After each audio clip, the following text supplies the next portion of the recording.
बिस्मिल्लाहिर्रहमानिर्रहीम। अस्सलामुअलैकुम नाज़रीन। तो आज की इस वीडियो में मैं एक देवरानी और जेठानी का किरदार बयान करने जा रही हूँ, तो इस वीडियो को आखिर तक ज़रूर देखिएगा।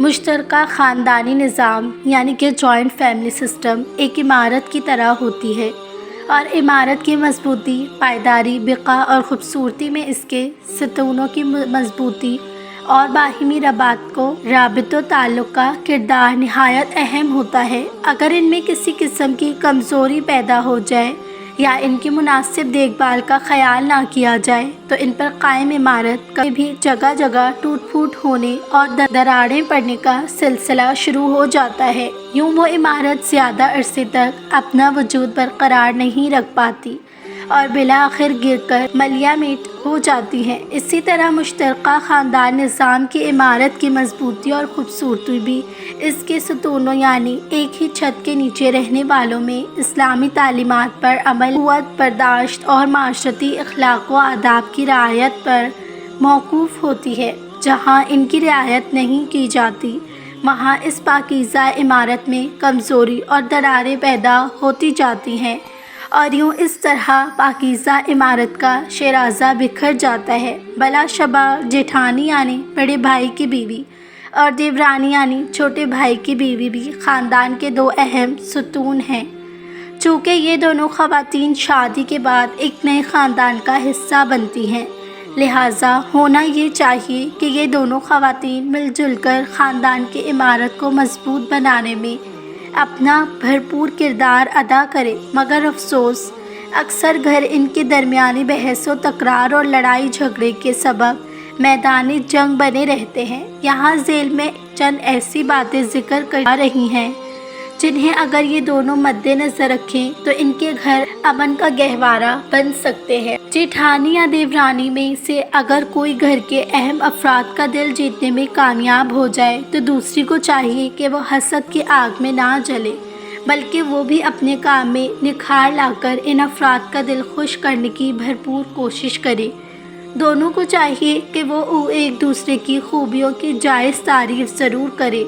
इससे आपस में मोहब्बत बढ़ती है। मसलन इनमें से जिसको अच्छा खाना पकाना आता हो या अच्छे कपड़े सीती हो या फ़राइज़ के साथ साथ नफली इबादत भी बजा लाती हो या दीनी कामों की शेदाई हो तो वगैरह, इसकी तारीफ़ करने में दूसरे को ज़रा भी हिचकिचाहट और कंजूसी का मुजाहरा नहीं करना चाहिए। अगर जेठानी को देवरानी की कोई बात तो हरकत अच्छी ना लगे तो वो इसके ख़िलाफ़ महाज खड़ा ना करे, किसी के सामने इजहार करे और ना इसे जली कुड़ी सुना, बल्कि इसे अपनी छोटी बहन समझकर माफ़ करके सवाब आखिरत के हिस्सेदार बनकर नफ्स व शैतान को नाकाम और नामुराद कर दे।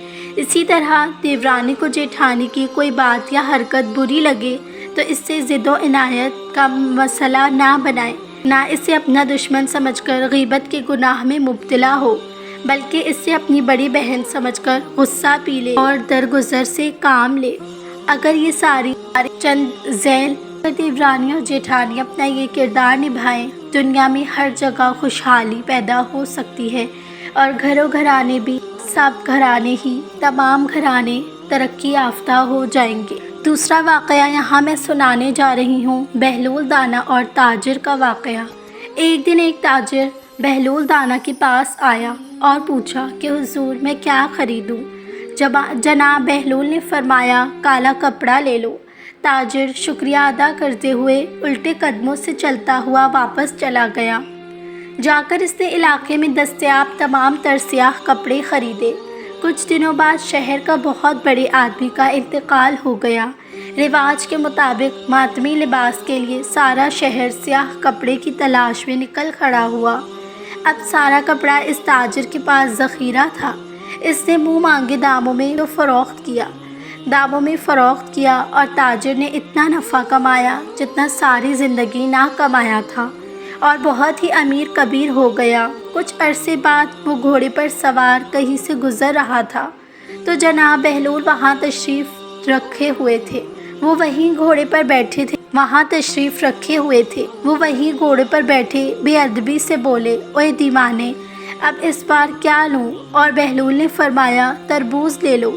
وہ تاجر بھاگا بھاگا گیا اور ساری دولت سے ملک کے تربوز خریدے۔ ایک ہی ہفتے میں سب خراب ہو گئے اور وہ کوڑی کوڑی کو محتاج ہو گیا۔ اسی خستہ حالی میں گھومتے پھرتے اس کی ملاقات جناب بہلول دانا سے ہو گئی، تو اس نے کہا کہ یہ آپ میرے ساتھ کیا ماجرا ہے؟ جناب بہلول دانا نے فرمایا، یہ میں نے نہیں بلکہ تیرے لہجے اور الفاظ نے سب آپ سے کیا۔ جب پہلی بار تو نے ادبی سے پوچھا تو مالا مال ہو گیا، اور جب تم نے گستاخی کی تو کنگال ہو گیا۔ کرتی ہوں آپ کو یہ تحریر پسند آئی ہوگی۔ اگر اچھی لگی ہے تو میرے چینل کو سبسکرائب ضرور کیجیے گا، بیل آئیکن کو بھی پریس کر دیجیے گا تاکہ میری ہر نئی آنے والی ویڈیو کا نوٹیفیکیشن آپ تک پہنچے۔ جزاک اللہ۔